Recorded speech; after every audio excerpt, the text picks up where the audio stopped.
Tout ça qui est tout à fait surréaliste. Aujourd'hui, on nous dit à nous, réduisons nos émissions.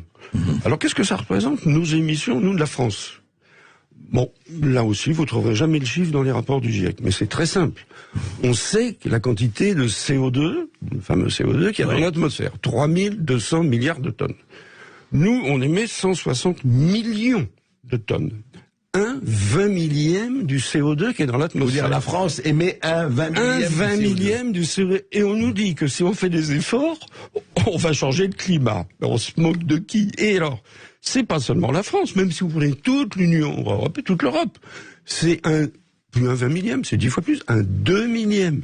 On ne peut pas changer quelque chose avec un 2 millième. Donc l'Europe est en train de se sacrifier, de passer à la voiture électrique, d'isoler les logements, de mettre des éoliennes pour fabriquer son électricité pour rien.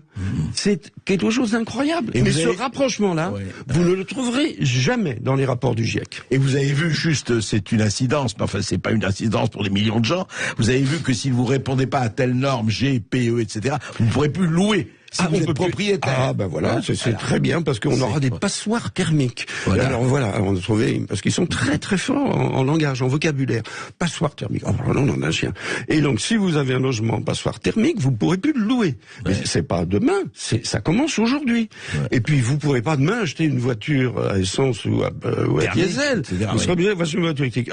Alors c'est extraordinaire parce que l'industrie automobile, moi je les appelle des naïfs, ils se passent à l'électrique. Ils ont simplement oublié quelque chose, c'est qu'il n'y aura pas d'acheteurs. Parce que la voiture électrique, c'est beaucoup plus cher. Ça prive l'État, bien entendu, de revenus. Donc c'est très coûteux pour les livres. C'est-à-dire que ce que l'État reçoit de la voiture thermique, c'est presque 90 milliards ou pas loin. C'est moins que ça, mais enfin c'est des dizaines de milliards qui recevront pas si. Non seulement il faut les subventionner, les voitures électriques, c'est exactement le contraire.